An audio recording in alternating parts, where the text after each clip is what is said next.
Praise the Lord. The best wishes to you and your family members in the name of God. దేవుని నామమునకు మహిమ కలుగును గాక.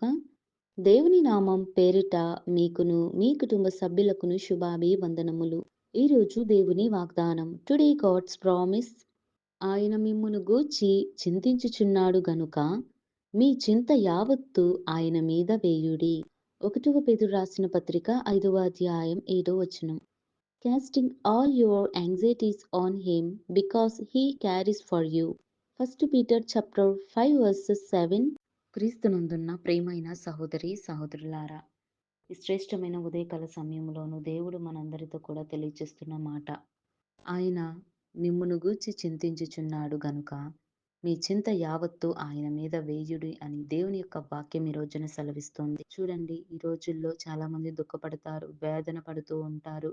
మరి పరిస్థితులను బట్టి కృంగిపోతూ ఉంటారేమో. కానీ దేవుడు ఏమంటున్నాడండి, మీ చింత యావత్తు ఆయన మీద వేయాలట. చూడండి, ఎంత చక్కని మాట. దేవుడు మనల్ని గురించి కూడా చింతిస్తున్నాడు. మనం బాధపడితే దేవుడు కూడా బాధపడతాడు.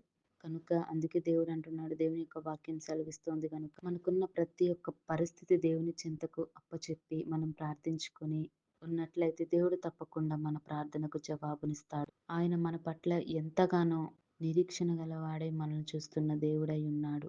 పేతురు కూడా దేవుని యొక్క మాటలను గురించి బోధిస్తున్నాడు. మీ చింత యావత్తు ఆయన మీద వేయుడి. ఆ చింతను బట్టి కూడా దేవుడు మనలను చూసి ఎంతగానో చింతిస్తున్నాడని వాక్యం సెలవిస్తుంది. కనుక ఈ వాక్యము నిమిత్తం ప్రతి ఒక్కరు కూడా ప్రార్థన చేద్దాం. ప్రార్థన. మహోన్నతుడ, సర్వాధికారి, సర్వశక్తికర్తవైన మా ప్రియ పరలోకపు తండ్రి, నీకు స్తుతులు స్తోత్రాలు. తండ్రి, ఉదయకాల సమయంలో వాక్యం ద్వారా మాట్లాడారు.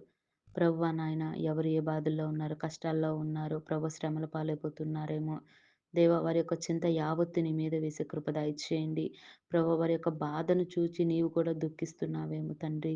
ప్రభు, ఎంతో నీవు జాలి కలిగిన దేవుడవు, కృప కలిగిన దేవుడవు తండ్రి. ప్రభు, మా మంచి యేసయ్య నీకు స్తోత్రాలు తండ్రి. ప్రతి ఒక్కరి బాధలను, సమస్యలన్నిటినీ ప్రభు తీర్చివేయండి. నీ తట్టు తిరిగి నీకు ప్రార్థించుకొని నీ యందు విశ్వాస జీవితం కలిగి ఉండేటి కృపా కాపుదల మాకు నీ వాక్యం వింటున్న వారికి దయచేయమని యేసయ్య నామమున ప్రార్థిస్తున్నాను తండ్రి. ఆమేన్.